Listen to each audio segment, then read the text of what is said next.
네, 부동산 중개석입니다. 이번에는 강도영 전문위원과 함께 살펴볼 첫 번째 지역, 미산 강변 도시입니다. 먼저 이 지역은 물이 순환되는 생태 도시로 개발되면서 한강과 조정 경기장, 수변 공원까지 숲세권의 가치가 뛰어난 지역이고요.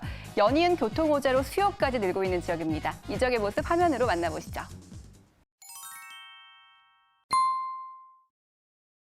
네, 옛날에 이제 미살이라고 불렀는데 미사 강변 도시입니다. 벌써 상주 인구 약 10만 명을 달하고 있다고 하는데 계속해서 또 많은 인구가 늘어나고 있죠. 자, 이 지역 전문가와 함께 분석해 볼게요. 먼저 어떤 투자처를 볼지부터 알아볼까요?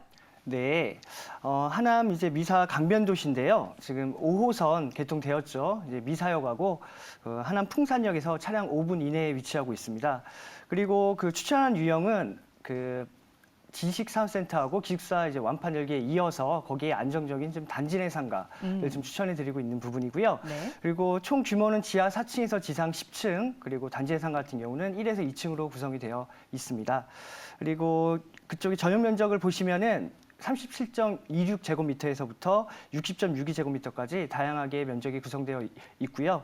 그리고 지역 시세는 3억 5천만 원에서 11억 5,200만 원으로 보증금과 대출을 활용하시면 1억 4,500만 원에서 4억 7,600만 원 정도의 투자가 가능한 그런 상가입니다. 네, 조금 다양한 평수의 그런 상가 물건이 될 것 같습니다. 지금 금액대도 조금 이제 펼쳐져 있는데요. 지식산업센터 단지 내 상가인가요? 네, 그렇습니다. 네, 좋습니다. 서울 지하철 5호선이 이제 들어오면서 역세권으로 업그레이드가 된 지역인데, 자, 이 지역에 있는 상가 물건이고요. 아마도 더 유동인구가 많아지기 때문에 앞으로의 성장세도 기대가 되는데 입지부터 분석해 보겠습니다. 네, 앞서 말씀드린 대로 그 하남 미사역 그리고 하남 이제 풍산역에서 차량 5분 거리에 위치하고 있고, 이것은 뭐 자정용지라고 해가지고요. 어떤 업무 시설들이 밀집되어 있는 곳이라고 보시면 됩니다. 여기 보시면 상일 IC하고 올림픽대로를 통하게 되면은 그 안에서 바로 쾌속 교통망을 이용해서 하실 수가 있고요. 이쪽에 보시면 강남권도 20분대에 진입할 수가 있기 때문에 지역 이동성 또한 되게 상당히 우수하다고 보실 수가 있습니다. 그 안에서 말씀을 드리는 거는 그쪽에 이러한 업무 시설이 밀집된 곳을 한 4군데 정도 볼 수가 있는데요. 네. 지금 여기가 유튜블럭이라고 해서 가장 규모가 큽니다. 미래가 이제 큰 부분이라서 향후에 5만 9천 명이 이제 상주 예정인 그런 곳입니다. 그리고 사업지 인근에 같은 블럭 대비했을 때 많은 사람들이 더 상주한다는 걸 볼 수가 있고요. 네. 그리고 코스트코도 바로 그 블럭 내에 이미 입점을 해서 많은 유동인구를 유치하고 있는 그런 상황이고, 말씀드린 어떤 지금 5호선도 그렇지만 향후에 9호선이 이제 확장이 될 부분들이 있고, 그리고 3호선까지 이렇게 연장되는 그런 것들이 다 계획이 돼 있기 때문에 이에 따라서 그에 따른 서울 접근성은 훨씬 더 개선이 될 거라고 그렇게 예상이 됩니다. 네. 그리고 수도권에 그쪽에 보시면은 미사역 같은 경우는 지금 그쪽에 중심사업 지역부터 해가지고 상당히 그쪽에가 많이 입점을 하고 이용객들이 많이 늘고 있는데요. 네. 향후에 교통이 조금 더 이제 개발이 되고 나면은 더욱더 괜찮아질 거라고 보고 있습니다. 특히나 이제 수요가 중요한데요. 그쪽에 업무 인원뿐만이 아니라 이제 약 10만 명 되는 인근의 코스트코랑 아우디 서비스 센터라든가 각종 것들이 밀집되어 있기 때문에 그에 대한 일반 아파트에 살고 계신 분들에 대한 수요도 우리가 수용이 가능하다라고 볼 수가 있고요.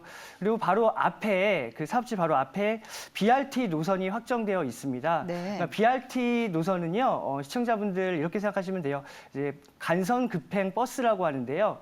쉽게 말씀드리면 지상의 지하철 떠올리시면 돼요.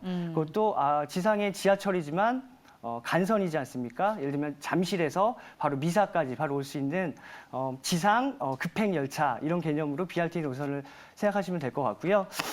그에 따라서 다양한 이제 개발 호재들도 우리가 좀 볼 수가 좀 있습니다. 네. 개발 호재 부분 같은 걸 보시면은 제2 경부고속도로라든가 그리고 고덕 비즈밸리라든가 첨단 네. 업무단지라든가 이런 것들이 향후에 이제 들어오게 되면은 입지적인 가치는 조금 더 많이 올라갈 것으로 기대가 되고 있습니다. 네.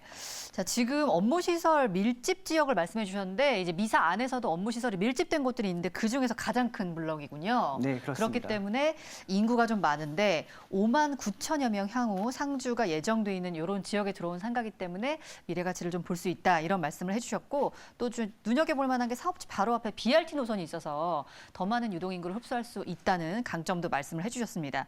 자, 근데 미사가 사실 지금 이제 완료가 아니에요. 성장 중인 곳이기 때문에 지하철 연장도 더 되고 앞으로 좀 이제 성장세를 좀 또 조금 더 볼 수 있는 곳인데 특히 교통이 조금 더 기대가 되는 것 같습니다. 개발 호재를 이제 시작을 해주셨지만 또 이어서 어떤 부분들이 있는지 자세히 한번 들어볼게요.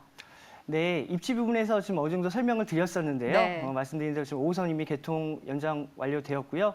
9호선 같은 경우도 오는 2025년까지 이렇게 해서 같이 그렇게 연장이 될 거고, 그리고 3호선 같은 경우도 계속 그 연장 관련해가지고 교통이 조금 더 좋아지는 그런 지역으로 보시면 되겠습니다. 그렇게 되면은 거의 뭐 그 1시간 안쪽 또는 뭐 이제 30분에서 40분 정도면은 미사까지 도달할 수 있는 그런 광역 교통망을 구축하게 됩니다. 그리고 다양한 개발 호재를 좀 말씀을 드리면 네. 이제 강동구 일대부터 해서 이제 하남 미사 신도시 일단 일대에 보시면은 지금 고덕 비지밸리라든가 그리고 첨단 업무 단지 그리고 엔지니어링 복합 단지와 같이 다양한 그 수도권 동부 최대 규모의 첨단 클러스터가 조성이 되게 되고요. 이러한 강동구의 어떤 사업 단지 조성으로 인해서 시너지 효과가 기대되는 곳에 이런 어떤 개발 호재를 우리가 기대해 볼 수가 있겠고요. 그리고 그에 이어서 뭐 코스트코 대형 마트 이미 입점이 완료가 되었고 네. 미사 복합 관광단지라고 해가지고요. 유동인구가 증가를 이제 수혜를 받게 되고 그에 따라서 광역 상권화는 더욱더 커질 수 있는 그런 개발 호재를 품고 있는 지역입니다. 네, 사실 그렇습니다. 이제 지금 말씀 주셨지만 미사는 미사만의 가치도 있지만 주변에 고덕, 강동, 강일 첨단 산업단지가 굉장히 크게 또 개발되고 있기 때문에 이쪽 수요도 만만치 않을 걸로 예상이 됩니다. 그래서 많은 수요 기대가 되는 상가인데 요즘에 뭐 많은 분들이 대체제를 찾으면서 상가를 또 보시거든요. 아마 많은 분들 지켜보실 것 같습니다. 시세 한번 자세히 정리해 주시죠. 네, 미사 강변 신도시에 위치하고 있는 단지의 상가고요. 지금 업무 시설이 밀집되어 있는 곳이기 때문에 들어갈 수 있는 이제 필수 업종들이 떠오르시면 될 것 같고, 지금 매매 금액은 3억 5천에서 11억 5,200만 원으로 다양하게 형성이 되어 있고요.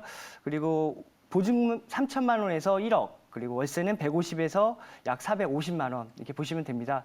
그래서 지금 대출 가능 금액은 약 50% 잡으면 1억 7,500에서 5억 7,600만 원 하게 되면 실투자금은 1억 4,500만 원에서 4억 7,600만 원 정도에 투자하실 수가 있는 그런 단지 내 상가입니다. 네, 대출금, 보증금 활용했을 때 실투자금액 예상해보면 1억 4,500에서 4억 7,600만 원 사이 예상할 수 있는 상가입니다. 자, 투자를 하시는 분들 어떤 점을 중요하게 보면서 체크하면 좋을까요? 네, 지금 이제 상가 부분에 대해서 많은 분들이 지금 코로나나 영향으로 많이 걱정들을 하시는데 첫째도 안정성, 둘째도 셋째도 안정성을 보시면 너무 고수익을 바라지 마시고 안정성으로 가시면은 충분히 그 안에서 우리가 옥석 가리기 해서 효자노릇을 할 수 있는 상가를 선별하실 수가 있는데요. 지금 보시면 대출 같은 경우도 적절한 대출 비율을 활용해야지 그에 따라서 어떤 그 세금 공제 효과라든가 그리고 황금성이라든가 레버리지를 통한 이제 수익률 상승이라든가 이런 걸 할 수가 있습니다만 향후에 금리가 인상될 그런 지금 예상이 되는 부분들이 있어서 또 대출금 이자에 대한 또 부담이 다가올 수 있기 때문에 그런 부분들을 좀 주의하셔야 될 것 같고요. 명확한 투자 목적을 하셨으면 좋겠어요. 우리 상가 기본적으로 임대 사업을 하시고 그쪽에 지가가 상승하고 개발 호재에 따른 자본 이득은 그냥 보너스라고 잠시 잊고 자연스럽게 오르겠다 생각하시고 좀 안정적인 임대 수익 쪽으로 보시면 좋을 것 같고, 그리고 명확한 본인의 자산 파악을 분명히 하셔서 특히 분야하고 있는 것 같은 경우는 향후에 그 대출이 얼마나 나올지 그리고 내 자본금이 어떻게 바뀔지 모르기 때문에 그런 부분들 대출 비율을 순차적으로 또 줄여가는 그런 방법을 주의하시면 좋겠습니다.